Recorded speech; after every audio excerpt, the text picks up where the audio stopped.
तो मैं अभी आप लोगों को बता रहा था कि जो सेल ऑर्गेनेल होते हैं, ठीक है, तो इतना याद रखना है आप लोगों को कि जो बड़े बड़े ऑर्गेनेल होंगे जैसे माइटोकॉन्ड्रिया होंगे तो उनके लिए डबल मेम्ब्रेन लगेगा, और जो छोटे छोटे ऑर्गेनेल होते हैं जैसे राइबोसोम वगैरह ये तो मेम्ब्रेन लेस रहेंगे क्योंकि उसमें मेम्ब्रेन नहीं होगा। तो इस तरह से आप याद रखिएगा जो बड़े बड़े ऑर्गेनेल रहेंगे उसमें डबल मेम्ब्रेन, उससे थोड़ा सा छोटा रहेगा उसमें सिंगल मेम्ब्रेन, और बहुत छोटा अगर ऑर्गेनेल है तो मेम्ब्रेन लेस होगा। जैसे कि एक तरह से और आप एग्जाम्पल याद रख सकते हैं, जैसे छोटे छोटे बच्चे रहते हैं वो क्या रहते हैं बिना कपड़े के भी घूमते रहते हैं, और हम थोड़ा सा जो बड़े होते हैं वो चलो ठीक है थोड़ा सा कपड़ा पहन लिए, और जैसे हम लोग बड़े हो जाते हैं तब क्या करते हैं एक शर्ट पहनेंगे लेकिन शर्ट के नीचे में एक इनर पहनते हैं। वैसे ही सेम याद रखिएगा जो बड़ा ऑर्गेनेल रहेगा वो डबल मेम्ब्रेन रहेगा, जो उससे छोटा है वो सिंगल मेम्ब्रेन, और बहुत छोटा ऑर्गेनेल होगा यानी कोशिका अंग रहेगा वो याद रखिएगा मेम्ब्रेन लेस होगा। फिर हम लोग बात करते हैं सेल के कुछ और चीज़ें के बारे में कि सेल मेम्ब्रेन में जैसे कि आपको बता रहा था मैं कि ऑर्गेनेल कौन कौन से होते हैं, तो ये आप देख सकते हैं साइटोप्लाज्मा। तो साइटोप्लाज्मा आपको क्या बताया कि उसके अंदर का जो लिक्विड भरा रहता है उसको बोलते हैं साइटोप्लाज्मा। सेल मेम्ब्रेन किसको बोलते हैं, तो सेल मेम्ब्रेन ये आप देख रहे हैं इस तरह से, ये क्या है सेल मेम्ब्रेन, ये है गोल्गी बॉडी जिसको गोल्गी बॉडी, और ये छोटा छोटा आप देख रहे होंगे इसको बोलते हैं राइबोसोम। राइबोसोम याद रखिएगा इसको प्रोटीन के फैक्ट्री भी कहा जाता है क्योंकि इन्हें प्रोटीन बनाने का काम करता है। लाइसोसोम जिसको आत्महत्या की थैली कहा जाता है, आगे हम लोग पढ़ेंगे क्यों कहा जाता है। और न्यूक्लियस, तो न्यूक्लियस के अंदर याद रखिएगा डीएनए होता है, न्यूक्लियस के अंदर क्रोमोसोम, क्रोमोसोम के अंदर डीएनए, ठीक है, और डीएनए के अंदर क्या होता है जीन होता है इस तरह से।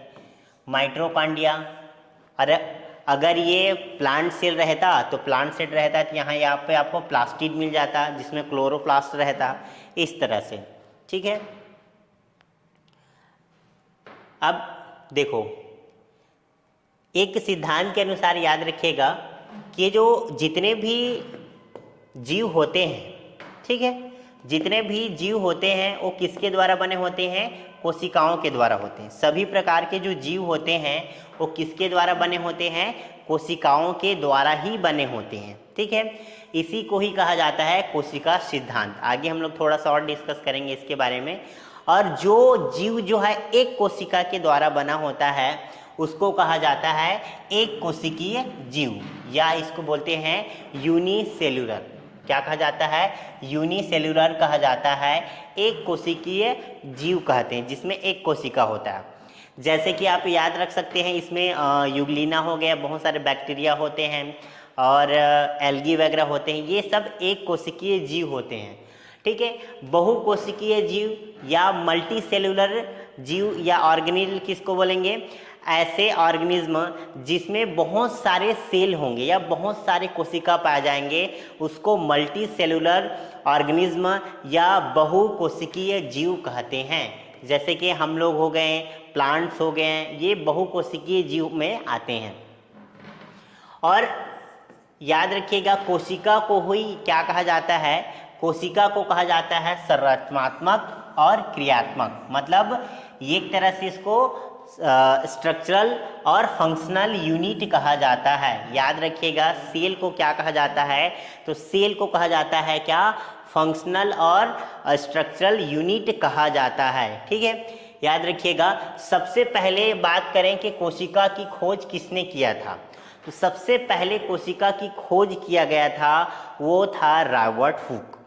रॉबर्ट हुक ने सबसे पहले कोशिका का खोज किया था, लेकिन याद रखिएगा रॉबर्ट हुक ने याद रखिएगा मृत कोशिका की खोज की थी। किसकी, मृत कोशिका की खोज की थी, उन्होंने जीवित कोशिका की खोज नहीं की थी। जीवित कोशिका की खोज किसने किया था, तो याद रखिएगा एंटोन ल्यूवेनहॉक। ये मोस्ट इंपॉर्टेंट है दोनों लाइन। सबसे पहले कोशिका की खोज किसने किया था? तो याद रखिएगा रॉबर्ट हुक ने किया था। लेकिन रॉबर्ट हुक ने मृत यानी कि मरे हुए कोशिका है, डेड कोशिका है, उसकी खोज किया था। और जीवित कोशिका को पहली बार किसने देखा या पहली बार किसने खोजा था? तो एंटोन ल्यूनहॉक ने खोजा था। ठीक है। और केंद्रक यानी कि न्यूक्लियस की खोज किसने किया था? तो केंद्रक या न्यूक्लियस की जो खोज किया था वो थे रॉबर्ट ब्राउन। कौन थे? रॉबर्ट ब्राउन थे। याद रखिएगा रॉबर्ट ब्राउन ने सबसे पहले न्यूक्लियस की खोज किया था। और एक चीज़ और याद रखिएगा कि ये जो बुक है रॉबर्ट हुक ने एक बुक लिखा था, उस बुक का नाम था माइक्रोग्राफिया।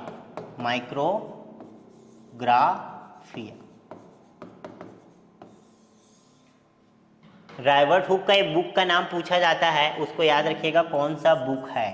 ठीक। नेक्स्ट चलते हैं हम लोग। ये तो इतना समझ में आ गया होगा, इस पॉइंट को आपको याद रखिएगा। सबसे पहले डेड जो सेल है उसको किसने देखा था, और जो लाइव यानी कि जीवित जो सेल है उसको किसने देखा था। ठीक। फिर चलते हैं कि कोशिका सिद्धांत। कोशिका सिद्धांत के अनुसार अभी आपको बताया था कि सारा जो जीव है वो किसी न किसी एक कोशिका या एक से ज़्यादा कोशिका के बने हैं। ठीक है। तो इसको सबसे पहले कोशिका सिद्धांत किसने दिया था, ये क्वेश्चन आता है। तो याद रखिएगा कोशिका सिद्धांत किसने दिया था? तो दो वैज्ञानिक थे, एक तो था स्वीडन और दूसरे थे स्वान। तो याद रखिए स्वीडन और स्वान ने सबसे पहले सेल थ्योरी और कोशिका सिद्धांत को दिया था। इसके अनुसार इन्होंने बताया कि हर प्रकार का जीव जो जीवित है वो किसी न किसी कोशिका के द्वारा, चाहे एक कोशिका के द्वारा हो चाहे एक से ज़्यादा कोशिका के द्वारा हो। अगर वो एक कोशिका के द्वारा हो तो उसको एक कोशिकीय जीव यानी कि यूनिसेल्युलर ऑर्गेनिज्म बोलते हैं। और अगर वो एक से ज़्यादा सेल्स से बना हुआ है तो उसको मल्टी सेल्युलर ऑर्गेनिज्म या बहुकोशिकीय जीव कहा जाता है। तो सबसे पहले इसको स्वीडन और स्वान, ये याद रखिएगा सेल थ्योरी किसने दिया था? स्वीडन एंड स्वान ने दिया था। ठीक है। लेकिन इन्होंने ये बताने में असफल रहे थे कि नए कोशिका का निर्माण कैसे होता है, नए कोशिका का निर्माण कैसे होता है। इन्होंने तो ये बता दिया कि सारा जीव होते हैं वो कोशिकाओं के द्वारा बने होते हैं, लेकिन वो जो नया कोशिका है वो किसके द्वारा बनता है ये बताने में असफल रहे। इसको सबसे पहले किसने बताया? तो इसको सबसे पहले याद रखिएगा किसने बताया था, वो है रुडोल्फ विर्चो। इन्होंने 1855 में 1855 में स्पष्ट किया, क्या किया था कि कोशिका विभाजित होती है। क्या किया था? इन्होंने बताया कि कोशिका जो है विभाजित होती है यानी कि सेल डिवीजन होती है। अब ये मतलब मत समझिए कि एक जो सेल है तो विभाजित होती है तो वो टूटता है, वो टूटता नहीं है, बल्कि एक जो सेल है डिवाइड होके दो कोशिकाओं में बढ़ जाते हैं। समझ में? तो इन्होंने सबसे पहले रुडोल्फ विर्चो ने थे, इन्होंने सबसे पहले बताया कि कोशिका जो है विभाजित होती है और नई कोशिका का निर्माण जो है पुरानी कोशिका के द्वारा होता है। नई कोशिका का निर्माण पुरानी कोशिका के द्वारा होता है, याद रखिएगा ये कहा गया था। और ये किसके द्वारा संभव होता है? तो सेल डिवीजन यानी कि कोशिका विभाजन के द्वारा ही संभव होता है। और उन्होंने कहा ओमनी सेलुला ई सेलुला, इसका मतलब ये है पुरानी कोशिकाओं के द्वारा ही नई कोशिकाओं का निर्माण होता है, और वो भी किसके द्वारा? तो सेल डिवीजन या कोशिका विभाजन के द्वारा ही नए कोशिका का निर्माण होता है। ठीक है। और इन्होंने नया जो सेल थ्योरी था ये बताया। ठीक। उसके बाद ये आपको बता ही दिया कि सभी प्रकार का जो जीव है वो कोशिका तथा कोशिका के किसी किसी उत्पाद से ही बने हुए हैं। सभी कोशिका जो होते हैं पुराने कोशिका के द्वारा ही बनते हैं। ठीक है। मतलब किसी भी कोशिका का निर्माण जो होते हैं वो पुराने कोशिका के द्वारा ही होता है। नेक्स्ट चलते हैं कि ये जो सेल होते हैं या कोशिका जो होते हैं इसके साइज के बारे में। तो ओवरऑल सब पूरे देखा जाए वर्ल्ड में तो सबसे बड़ा और सबसे छोटा सबसे छोटा कोशिका कौन सा है? तो माइकोप्लाज्मा है। कौन सा है? माइकोप्लाज्मा है। याद रखिएगा, सबसे छोटी कोशिका कौन सा है? माइकोप्लाज्मा है। और सबसे बड़ी कोशिका कौन सा है? सबसे बड़ा सेल कौन सा है? तो शुतुरमुर्ग का अंडा। कौन है? शुतुरमुर्ग का अंडा सबसे बड़ी कोशिका है। और सबसे छोटी कोशिका कौन सा है? तो याद रखिएगा, माइकोप्लाज्मा। लेकिन मनुष्य के शरीर में बात करें तो मनुष्य के शरीर में सबसे छोटी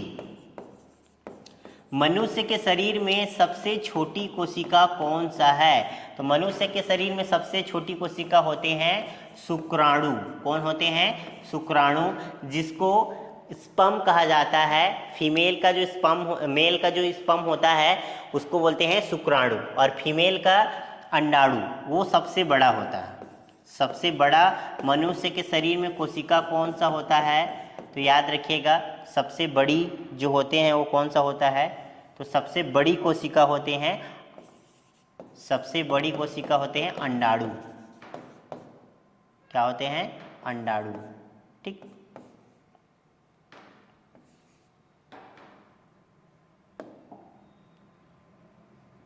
सबसे जो छोटी कोशिका होते हैं वो होते हैं स्पर्म, और सबसे बड़ी कोशिका होते हैं ओवम, यानी कि जो फीमेल में पाए जाते हैं।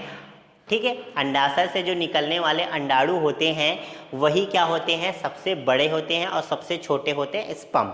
और सबसे लंबी कौन सा होता है? तो ये जो नर्व सेल होते हैं। याद रखिएगा, मनुष्य के शरीर का सबसे बड़ा जो कोशिका है या सबसे बड़ी कोशिका कौन सा है? सबसे लंबी। ठीक है, बड़ी और लंबी में याद रखिएगा, दोनों में डिफरेंट याद रखिएगा। जैसे लाल किला जो है वो बहुत बड़ी है, ठीक है, और जो कुतुब मीनार है वो बहुत लंबी है। ये दोनों में अंतर है। तो सबसे लंबी जो है वो कौन सा है? नर्व सिस्टम, नर्व जो सेल है वो है, या इसको बोलते हैं तंत्रिका कोशिका। ठीक है, ये सबसे लंबी होती है। और सबसे बड़ा कौन सा होता है? ओवल, यानी कि अंडाणु, जो फीमेल के में पाए जाते हैं, और स्पर्म जो होते हैं वो मेल में पाए जाते हैं। ठीक है, क्लियर। और इनके बहुत सारे अलग अलग आप शेप में देख सकते हो, जैसे फैट सेल हो गया, स्मूथ मसल सेल, ये अलग अलग शेप में रहते हैं। ठीक, नेक्स्ट चलते हैं। नेक्स्ट है प्रोकैरियोटिक सेल और यूकैरियोटिक सेल। ठीक है, अब प्रोकैरियोटिक सेल क्या होता है? प्रोकैरियोटिक जो सेल होते हैं वो किनको कहा जाता है? तो ऐसे सेल या ऐसी कोशिका जिनमें पाया जाता है न्यूक्लियस। क्या पाया जाता है? न्यूक्लियस। ऐसी सेल जिसमें न्यूक्लियस पाया जाता है वो रहेगा क्या? वो रहेगा यूकैरियोटिक। और जिसमें जो न्यूक्लियस नहीं पाया जाता, याद रखिएगा, वो होता है प्रोकैरियोटिक। जिसमें जो न्यूक्लियस है वो पाया जाता है वो है यूकैरियोटिक, और जिसमें न्यूक्लियस नहीं पाया जाता, या जो सेल ऑर्गेनिज्म होते हैं जैसे कि कोशिका अंग, उसको क्या बोलते हैं? कोशिका अंग। माइटोकॉन्ड्रिया वगैरह जो जितने हैं, प्लास्टिड ब्लास्टिड है, लाइसोसोम है, ईआर मतलब होता है इंडोप्लाज्मिक रेटिकुलम, ये जो पाए जाएंगे वो कहलाएगा क्या? पाए जाएंगे कहलाएगा वो यूकैरियोटिक, और नहीं पाए जाते हैं वो प्रोकैरियोटिक। तो याद रखिएगा, आपको क्या याद रखना है? प्रोकैरियोटिक में न्यूक्लियस और कोशिका अंग नहीं पाए जाते हैं। ठीक है, इसमें कौन कौन से जीव आते हैं? तो बैक्टीरिया हो गया, नील हरित शैवाल जो होते हैं यानी कि बीजीए, याद रखिए, ब्लू ग्रीन एल्गी, ये भी इसी में आता है, और माइकोप्लाज्मा हो गया। ये सब क्या है? ये है प्रोकैरियोटिक। क्या है? प्रोकैरियोटिक, जिसमें ये नहीं पाए जाते। इनमें जो सेल डिवीज़न होते हैं काफ़ी तेज़ी से होता है। सेल डिवीज़न जो होते हैं काफ़ी तेज़ी से होता है। उसके बाद याद रखिएगा यूकैरियोटिक। यूकैरियोटिक सेल किस में होता है? तो याद रखिए, यूकैरियोटिक सेल पाया जाता है जो प्लांट होते हैं, उसमें जो जंतु है वो प्लांट यानी कि पादप। पादप मतलब क्या होता है? कि जो एक जगह स्थिर रहते हैं, ऐसे बस हिलते डुलते रहते हैं, वो पादप है। और जंतु कौन है? ऐसे जो आगे पीछे क्या करते हैं? चल सकते हैं। ठीक है, जैसे कि हम लोग हैं, जानवर हैं वो। और कवक, ये क्या है, यूकैरियोटिक सेल इसमें पाए जाते हैं। इसमें कोशिका अंग भी होते हैं, झिल्लीदार से यानी कि सेल मेम्ब्रेन से लगा हुआ क्या होते हैं, इसमें ऑर्गेनील पाए जाते हैं, जैसे माइटोकॉन्ड्रिया वगैरह सब। ठीक, पादप कोशिकाओं में सेल वॉल पाया जाता है। जो प्लांट सेल होते हैं उसमें सेल वॉल पाया जाता है, प्लास्टिड पाया जाता है, और वो रसधानी या वैक्यूल्स पाए जाते हैं। ठीक है, प्लांट सेल में याद रखिएगा क्या पाए जाते हैं, सेल वॉल होते हैं, प्लास्टिड होते हैं, और रसधानी यानी वैक्यूल्स होते हैं। देखो हमारे शरीर में जो रहते हैं कि आपने पढ़े होंगे कि 65% तक पानी है। ठीक है, हमारे बॉडी में क्या है, 65% तक वाटर है। तो ये हमारे बॉडी में कहाँ पे है, तो याद रखिए ओकुल्स जो रसधानी कहते हैं, इसी पूरी तरह से पानी भरा रहता है। ठीक है, प्लांट में ये बहुत बड़ा होता है क्योंकि प्लांट में पानी की मात्रा भी उनके बॉडी में ज़्यादा रहते हैं, यानी कि उनके पार्ट्स में ज़्यादा रहते हैं। प्राणी कोशिकाओं में यानी कि जंतु कोशिका, प्राणी कोशिका मतलब जंतु कोशिका, एनिमल सेल्स में इसमें पाया जाता है सेंट्रोसोम। क्या पाया जाता है, सेंट्रोसोम पाया जाता है। ठीक है, ये प्रोकैरियोटिक सेल है। अब देखते हैं यूकैरियोटिक प्रोकैरियोटिक जो सेल है उन दोनों में क्या अंतर है। तो ये आपको डिफरेंट बिटवीन दिख रहा होगा। अगर हम लोग सेल वॉल की बात करें, सेल वॉल की बात करेंगे तो प्रोकैरियोटिक सेल जो होते हैं उसमें प्रेजेंट इन मोस्ट, मतलब मोस्टली जो होते हैं उसमें प्रेजेंट होते हैं, लेकिन याद रखिएगा सभी जो सेल रहेंगे उसमें सेल वॉल नहीं प्रेजेंट रहते हैं। लेकिन यूकैरियोटिक सेल जो होते हैं ये प्लांट में और फंगल में, ये दोनों में बस सेल वॉल पाए जाते हैं। ठीक है, इस बात को याद रखिएगा, प्लांट में सेल वॉल पाया जाता है और फंगस में सेल वॉल पाया जाता है, बाकी में नहीं पाया जाता। प्लाज्मा मेम्ब्रेन की बात करेंगे, प्लाज्मा मेम्ब्रेन को ही सेल मेम्ब्रेन कहा जाता है। तो ये दोनों में प्रेजेंट रहते हैं, प्लाज्मा मेम्ब्रेन सेल मेम्ब्रेन दोनों में ही प्रेजेंट रहते हैं, याद रखिएगा। न्यूक्लियस की बात करेंगे तो न्यूक्लियस जो होते हैं प्रोकैरियोटिक में एब्सेंट होते हैं, नहीं पाया जाता, और जो यूकैरियोटिक्स होते हैं इनमें न्यूक्लियस जो होते हैं वो पाया जाता है। ठीक है, उसके बाद बात करते हैं जेनेटिक मटेरियल। तो जेनेटिक मटेरियल की बात करेंगे तो ये जो प्रोकैरियोटिक सेल होते हैं उसमें सर्कुलर, लाइनर या डबल स्ट्रैंड डीएनए पाया जाता है, जबकि इसमें लाइनर, डबल स्ट्रैंड डीएनए पाया जाता है, किसमें, प्रोकैरियोटिक में। उसके बाद सेल ऑर्गेनील की बात करेंगे तो सेल ऑर्गेनील जो होते हैं प्रोकैरियोटिक में नहीं पाए जाते, जैसे कि माइटोकॉन्ड्रिया, लाइसोसोम हो गया, गोल्गी बॉडी हो गया, ये नहीं पाए जाते हैं, प्लास्टिड वगैरह। केवल किसको छोड़ के, राइबोसोम, राइबोसोम जो होते हैं वो प्रोकैरियोटिक में पाए जाते हैं, और जबकि सेल ऑर्गेनील जितने भी होते हैं वो यूकैरियोटिक में सब पाए जाते हैं। ठीक है, यूकैरियोटिक में सब पाए जाते हैं, लेकिन इसमें प्रोकैरियोटिक में सब नहीं पाए जाते, किसको छोड़ के, राइबोसोम। राइबोसोम जो होते हैं प्रोकैरियोटिक में पाए जाते हैं और यूकैरियोटिक दोनों में पाए जाते हैं। ठीक है, लेकिन उसके अलावा बाकी जितने भी सेल ऑर्गेनील होते हैं वो प्रोकैरियोटिक में नहीं पाए जाते। ठीक है, उसके बाद रेस्पिरेशन की बात करेंगे तो जो प्रोकैरियोटिक सेल होते हैं उसमें कैसा होता है, तो इसमें एनारोबिक होता है। कैसा होता है, एनारोबिक रेस्पिरेशन होता है। एनारोबिक मतलब होता है ऑक्सीजन के अब्सेंट। और जो यूकैरियोटिक होता है इसमें दोनों होते हैं, मतलब मोस्टली तो इसमें एरोबिक होते हैं ऑक्सीजन के प्रेजेंट में, लेकिन इसमें एनारोबिक भी कुछ कुछ जो जीव होते हैं उसमें भी पाए जाते हैं। ठीक, आ समझ में। उसके बाद हम लोग चलते हैं नेक्स्ट जो है, एक और चीज़ पढ़े होंगे, प्लांट सेल और एनिमल सेल।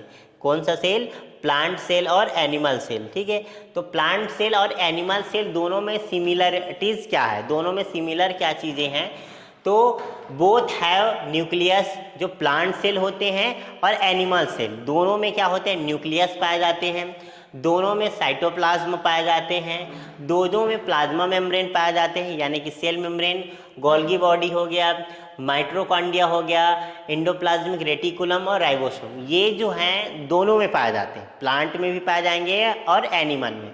तो उसमें क्या क्या जो चीज़ें होते हैं जो एक दूसरे से डिफरेंट है, तो डिफरेंट की बात करेंगे तो do not have the fixed shape. जो एनिमल सेल होते हैं, एनिमल सेल होते हैं उनका शेप जो है एक निश्चित नहीं होता है, जबकि जो प्लांट सेल होते हैं इनका जो शेप होता है वो निश्चित होता है। इनका जो शेप होता है वो निश्चित होता है, जबकि एनिमल का जो एनिमल सेल होते हैं उनका शेप जो है वो निश्चित नहीं होता है। इसमें सेल वाल्व नहीं पाया जाता, एनिमल में सेल वाल्व नहीं पाया जाता। ये कई बार एग्जाम में पूछा गया है कि एनिमल में सेल वाल्व पाया जाता है कि नहीं पाया जाता, तो एनिमल सेल में सेल वाल्व नहीं पाया जाता, एनिमल सेल में सेल वाल्व नहीं पाया जाता, लेकिन प्लांट सेल में याद रखिएगा सेल वाल्व पाया जाता है। प्लांट में सेल वाल्व पाया जाता है, यानी प्लांट सेल में सेल वाल्व पाया जाता है। दूसरा जो है ओक्यूल्स की बात करेंगे तो ये जो होते हैं एनिमल में पाए जाते हैं लेकिन छोटा रहता है, पाए जाते हैं लेकिन छोटा रहता है, लेकिन जो एनिमल में लार्ज पाया जाता है, एनिमल में क्या है लार्ज पाए जाते हैं। क्लोरोप्लास्ट की बात करेंगे तो जाहिर सी बात है क्लोरोप्लास्ट जो है वो प्लांट सेल में पाए जाएंगे, एनिमल सेल में नहीं पाए जाएंगे। एनिमल सेल में क्लोरोप्लास्ट नहीं पाए जाते हैं। उसके बाद हम लोग बात करते हैं कि जो फूड मटेरियल होते हैं वो किस किस फॉर्म में स्टोरेज रखते हैं। तो जो प्लांट होते हैं वो जैसे कि इसमें क्लोरोप्लास्ट पाया जाता है, तो क्लोरोप्लास्ट के द्वारा क्या किया जाता है, प्रकाश संश्लेषण की क्रिया द्वारा भोजन बनाते हैं। तो ये जो भोजन को प्लांट जो है वो स्टार्च के रूप में स्टोरेज करके रखता है। किस रूप में, स्टार्च के रूप में स्टोरेज करके रखता है, जबकि जो एनिमल जो है वो ग्लाइकोजन के रूप में रखता है। ये मोस्ट इम्पॉर्टेंट है। एनिमल जो होते हैं यानी एनिमल सेल में जो फूड मटेरियल होते हैं किस रूप में स्टोरेज रहता है, तो रहता है ग्लाइकोजन के रूप में रहता है, और जबकि प्लांट में स्टार्च के रूप में रहता है। किस रूप में रहता है, स्टार्च के रूप में। सेंट्रियोल्स की बात करेंगे, ठीक है, तो सेंट्रियोल्स एनिमल में पाए जाते हैं, ठीक, और प्लांट में सेंट्रियोल नहीं पाए जाते, प्लांट में सेंट्रियोल नहीं पाए जाते हैं। तो ये था एनिमल सेल और प्लांट सेल में डिफरेंट बिटवीन। इसका डायग्राम देख लेते हैं, डायग्राम से आपको और समझ में आ जाएगा कि जैसे प्लांट सेल में क्या पाया जाता है, प्लांट सेल में क्लोरोप्लास्ट पाया जाता है जिसकी वजह से प्रकाश संश्लेषण की क्रिया होता है, जबकि एनिमल में आपको दिख रहा होगा कहीं पे भी आपको जो क्लोरोप्लास्ट है नहीं पाया जाता, ठीक है। और इसमें आपको दिख रहा होगा सेल वाल, ये चारों तरफ जो चारों तरफ से आपको ये घेर के रखे हुए हैं इसको बोलते हैं सेल वाल। तो ये जो सेल वाल पाए जाते हैं जबकि इसमें सेल वाल नहीं पाए जाते। और सेल मेम्ब्रेन तो दोनों में पाए जाएंगे, सेल मेम्ब्रेन दोनों में पाए जाते हैं, माइटोकॉन्ड्रिया दोनों में पाए जाते हैं, और गोल्गी बॉडी भी दोनों में पाए जाते हैं, न्यूक्लियस भी दोनों में पाए जाते हैं, ठीक है। सेंट्रियोल जो होते हैं वो किस में पाए जाते हैं, एनिमल में पाए जाते हैं, और प्लांट में सेंट्रियोल नहीं पाए जाते, प्लांट में सेंट्रियोल नहीं पाए जाते। इनका जो आकार होते हैं वो निश्चित होता है, निश्चित आकार होता है, जबकि इनका जो आकार यानी कि शेप जो है वो निश्चित नहीं होता है, ठीक है। आज मन में तो ये था आज का सेल का कुछ छोटा सा जानकारी, बाकी जो है हम लोग नेक्स्ट वीडियो में मिलते हैं। Thank you so much.